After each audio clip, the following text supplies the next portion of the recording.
Kembali bersama saya, Batman Official. Nah, teman-teman, kali ini saya mau sedikit cerita. Nah, teman-teman, kali ini saya mau sedikit cerita tentang bagaimana cara membalas kejahatan dengan kebaikan. Nah, teman-teman, waktu saya kecil, saya hidup di lingkungan keluarga yang dimana papa mama saya selalu membalas kejahatan itu dengan kebaikan. Nah, pada tahun 96 di Sumatera, di salah satu provinsi, kami pindah dari provinsi satu ke provinsi lain. Nah, kami pindah ke sebuah pelosok desa di mana waktu itu kami tinggal jauh dari kota. Nah, teman-teman, saya ingat sekali waktu itu saya masih kecil, kami orang Kristen minoritas waktu itu di desa itu ada sekitar 10 keluarga, dan hari ini yang bertahan hanya satu keluarga. Nah, tentu kaum minoritas waktu itu sangat-sangat terkucilkan, teman-teman semua, dan masih membedakan antara Kristen dan Islam. Nah, tapi pelajaran yang saya dapat waktu kecil adalah di mana papa saya dan mama saya ini secara tidak langsung menjadi teladan buat saya sendiri masih kecil. Nah, saya ingat kami kaum minoritas waktu itu di desa itu mau beribadah saja susah. Waktu beribadah rumah kami dilempar dengan batu. Saya dan keluarga waktu itu 10 keluarga yang masih bertahan waktu tahun 90-an itu beribadah harus jalan kaki ke kampung sebelah, berjalan kaki dari jam 7, jalan kaki waktu hujan kami tetap ke gereja. Waktu itu jalan kaki, naik gunung, turun gunung dari jam 7 pagi, kita bawa bekal makanan, kalau lapar kita berteduh di bawah pohon makan sama-sama. Waktu itu jam 7 pagi jalan kaki dan sampai jam 10, sekitar jam 10 pagi waktu itu. Kita start setengah 7 lah. Nah, begitu juga ketika pulang dari gereja, kami makan dulu dari gereja. Lalu pulang juga begitu, kami jalan kaki. Nah, sempat saya waktu itu nggak bisa jalan, saya tidak bisa jalan karena kecapean. Maklumlah masih kecil ya kan, jalan kaki. PP pulang pergi jalan kaki. Jadi waktu itu sampai malam hari dari pulang gereja. Nah, pelajaran yang saya ambil saat ini adalah ada banyak hal yang saya alami waktu masih kecil. Bukan hanya gereja waktu itu rumah ibadah kami dilempar. Rumah kami waktu ibadah kami dilempar, kami nggak membalas. Lalu sisalah saat ini dari tahun 2000-an kira-kira sampai hari ini hanya kami keluarga Kristen, satu keluarga yang bertahan sampai saat ini. Nah, dan saya selalu bertanya-tanya apa yang terjadi pada keluarga kami waktu itu. Selalu saya bertanya, Pak, Ma, kenapa sih tidak kita balas? Selalu satu kalimat yang dilontarkan kepada saya, biarlah Tuhan yang membalas. Ukuran yang kita ukurkan kepada manusia, itu yang Tuhan ukurkan kepada kita. Selalu itu yang tertanam di dalam diri saya secara tidak langsung. Dan saya bersyukur saya belajar sebuah pelajaran kehidupan dari orang tua saya. Nah, lanjut teman-teman. Orang tua dijahatin sama orang. Ketika orang tua ngontrak kebun, sisa 2 tahun kontrakan itu tidak selesai, mereka rebut begitu saja, hanya membayar beberapa uang kepada orang tua, padahal itu sudah surat dengan keterangan bermeterai, tetap mereka lakukan. Sampai mama saya waktu itu menangis, saya ingat sekali sampai waktu itu mama saya menangis. Dan satu kalimat lagi saya lontarkan kepada papa saya. Kenapa kita tidak membalas? Lagi-lagi papa dan mama saya menjawab, biarkan Tuhan yang membalas. Nah, selalu bertanya-tanya, dan tanpa saya sadari muncul di dalam hati saya pernah katakan begini dalam hati saya, ingat ya, nanti saya besar, saya akan balas semua apa yang kalian lakukan kepada orang tua saya. Nah, hal itu terjadi teman-teman karena saya tidak tega melihat mama saya waktu itu menangis karena perjuangannya merawat sebuah perkebunan, dan kontraknya yang sisa 2 tahun lagi diambil begitu saja dan dibayar hanya beberapa uang gitu. Lalu ada orang yang mengerjai orang tua saya, membakar kebunnya dan menuduh orang tua saya dan meminta ganti rugi, padahal orang tua saya tidak melakukan hal itu. Lagi-lagi orang tua saya harus mengganti rugi. Lagi-lagi saya bertanya teman-teman, kenapa tidak kita balas? Kenapa tidak kita gugat di kantor polisi? Kalimat yang sama, hanya Tuhan yang tahu dan biarlah Tuhan yang membalas. Nah, ada banyak cerita-cerita yang saya tidak bisa ceritakan di sini karena terlalu panjang pelajaran yang saya dapat dari orang tua saya.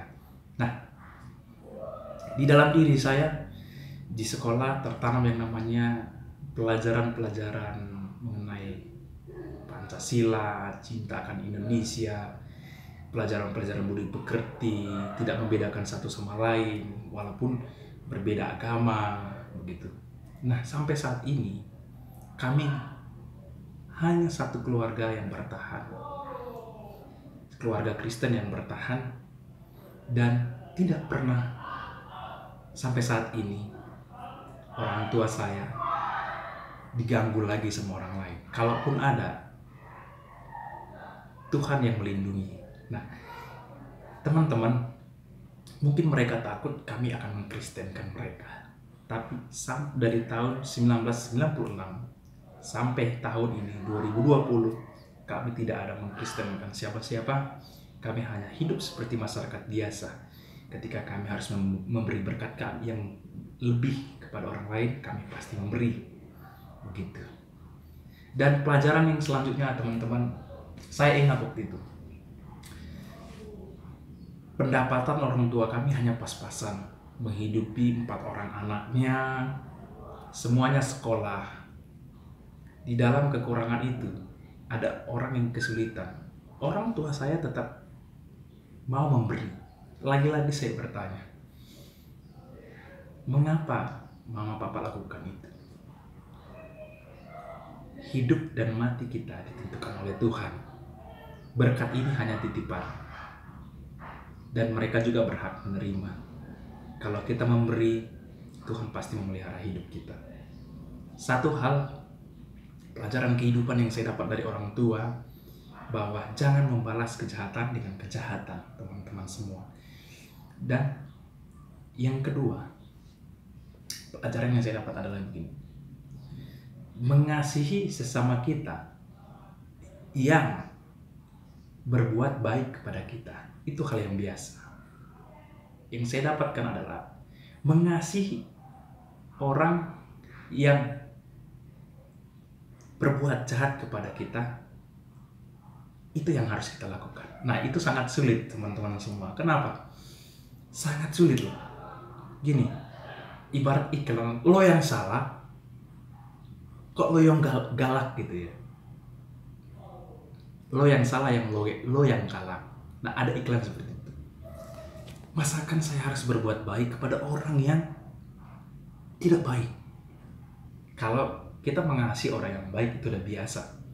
Nah, saya mau ajarkan pada teman-teman semua, pelajaran kehidupan yang saya pelajari dari papa mama saya, tidak membalas yang namanya kejahatan dengan kejahatan.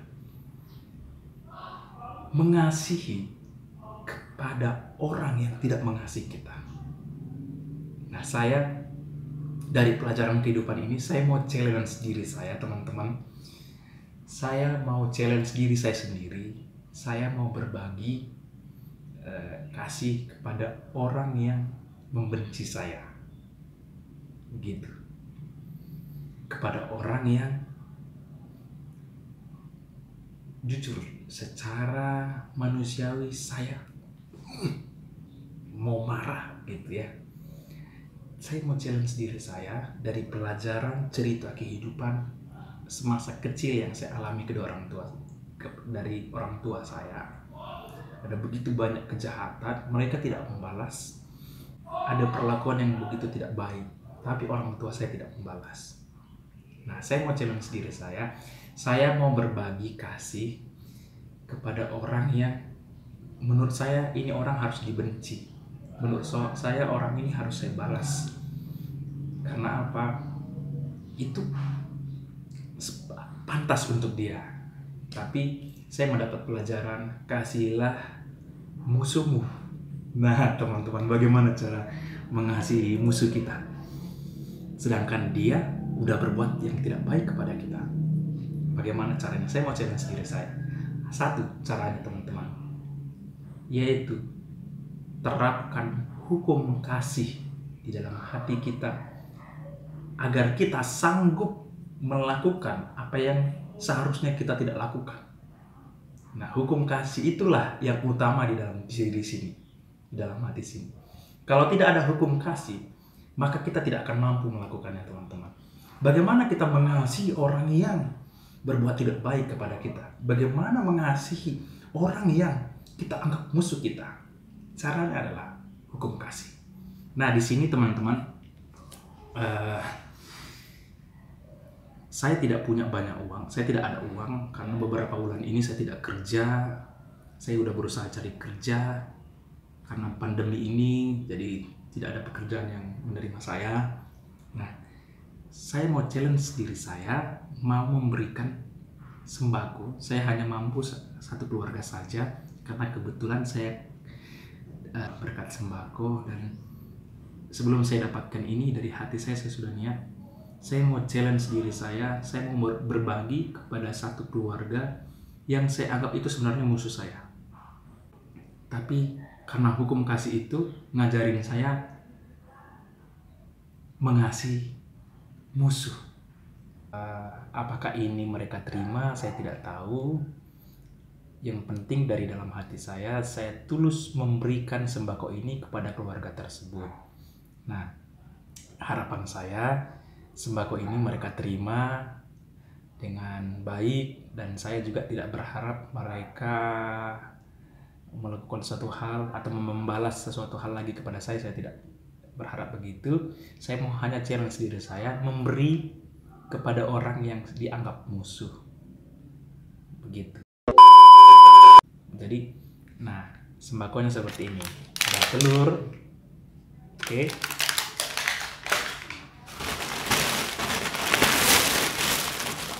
Ada sari wangi.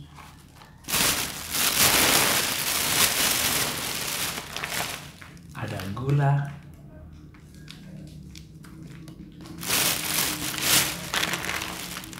Ada susu.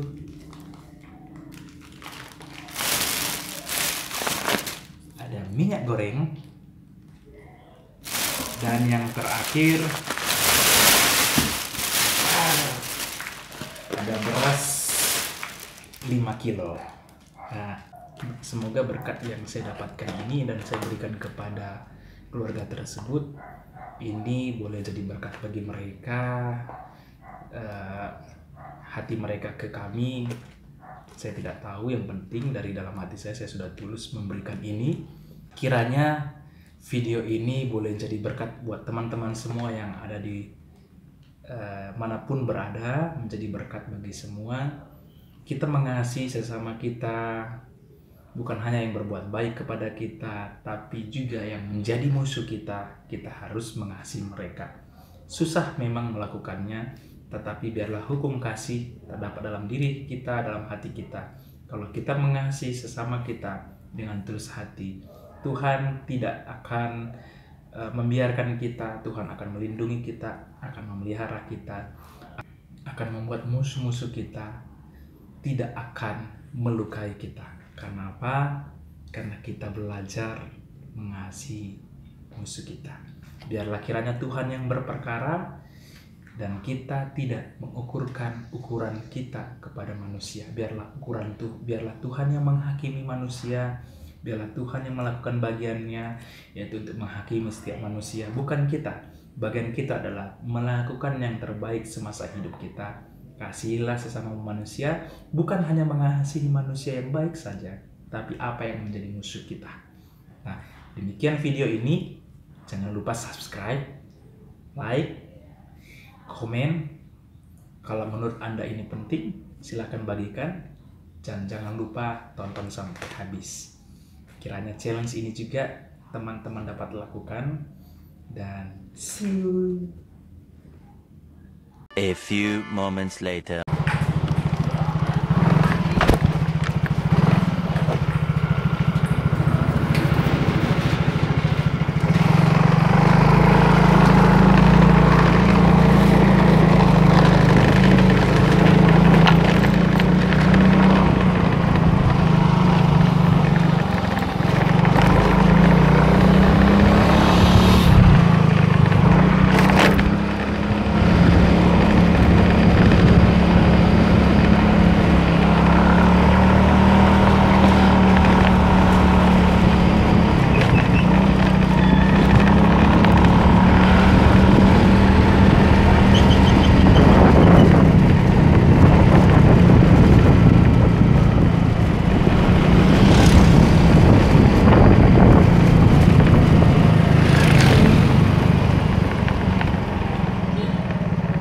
A few moments later.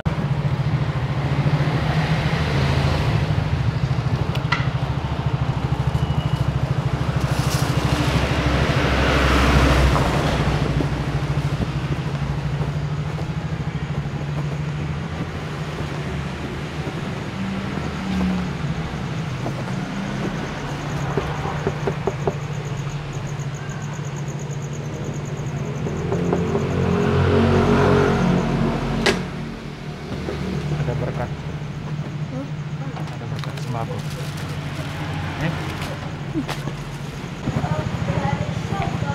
Dari kita ambil. Makasih, Nek.